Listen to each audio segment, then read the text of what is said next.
നമസ്കാരം. 3 പതിറ്റാണ്ടിന്റെ കാത്തിരിപ്പിനൊടുവിൽ ഗ്യാൻവാബിയിൽ ദീപം തെളിഞ്ഞു. കാശി വിശ്വനാഥ ട്രസ്റ്റ് നിയോഗിച്ച പുരോഹിതൻ ഇന്ന് പുലർച്ചെ 3 മണിയോടെയാണ് കോടതി അനുവദിച്ച സ്ഥലത്ത് ആരതി നടത്തിയത്. ഗ്യാൻവാബി മസ്ജിദിന്റെ തെക്കേ അറകളിൽ, അതായത് ഭൂമിക്കടിയിലുള്ള വ്യാസ നിലവറയിൽ പൂജ, പ്രാർത്ഥന തുടങ്ങിയവയ്ക്ക് വാരണാസി ജില്ലാ കോടതി കഴിഞ്ഞ ദിവസം അനുമതി നൽകുകയും ചെയ്തിരുന്നു. അതിനുശേഷം ഗ്യാൻവാബിയിലേക്കുള്ള വഴി കാണിക്കുന്നതിനായി സ്ഥാപിച്ചിരുന്ന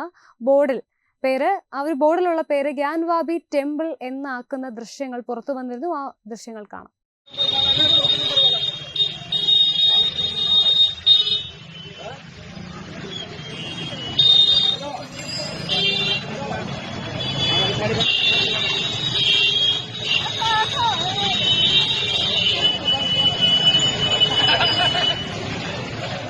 ഗ്യാൻവാബിയിൽ പൂജ ആരംഭിക്കുന്നതിന് മുമ്പ് വാരണാസി ജില്ലാ മജിസ്ട്രേറ്റ് എസ് രാജലിംഗവും പോലീസ് കമ്മീഷണർ അശോക് മുത്തജയിൻ അർദ്ധരാത്രിയോടെ ഒരു യോഗം വിളിച്ചിരുന്നു. ഏകദേശം 2 മണിക്കൂറോളം നീണ്ടു നിന്ന യോഗം കാശി വിശ്വനാഥ് ധാം പരിസരത്തുള്ള ഹാളിൽ ആണ് ചേർന്നത്.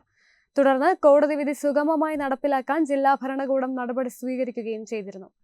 തെക്കൻ നിലവറയിലേക്ക് സുഗമമായ പ്രവേശനം അനുവദിക്കുന്നതിനായി ബാരിക്കേഡുകൾക്കുള്ളിലുള്ള സ്ഥലം വൃത്തിയാക്കി തെക്കൻ നിലവറയിലെ പൂജാ ചടങ്ങുകൾ തടസ്സമില്ലാതെ പാലിക്കുന്നത് ഉറപ്പാക്കുകയും ചെയ്തിരുന്നു. ഗ്യാൻവാബിയുടെ ബേസ്മെന്റിലുള്ള നിലവിൽ പൂട്ടിയിട്ടിരിക്കുന്ന 10 നിലവറകളുടെ മുന്നിൽ പൂജ നടത്താനാണ് വാരണാസി കോടതി കഴിഞ്ഞ ദിവസം അനുമതി നൽകിയിരുന്നത്. നിലവറകളുടെ മുൻപിൽ പൂജയ്ക്ക് 7 ദിവസത്തിനകം സാഹചര്യം ഒരുക്കണം എന്നതായിരുന്നു ഉത്തരവ്. ഇതിന് പിന്നാലെയാണ് ആരാധന നടത്തിയത്. Web desk, Tatwamayi news.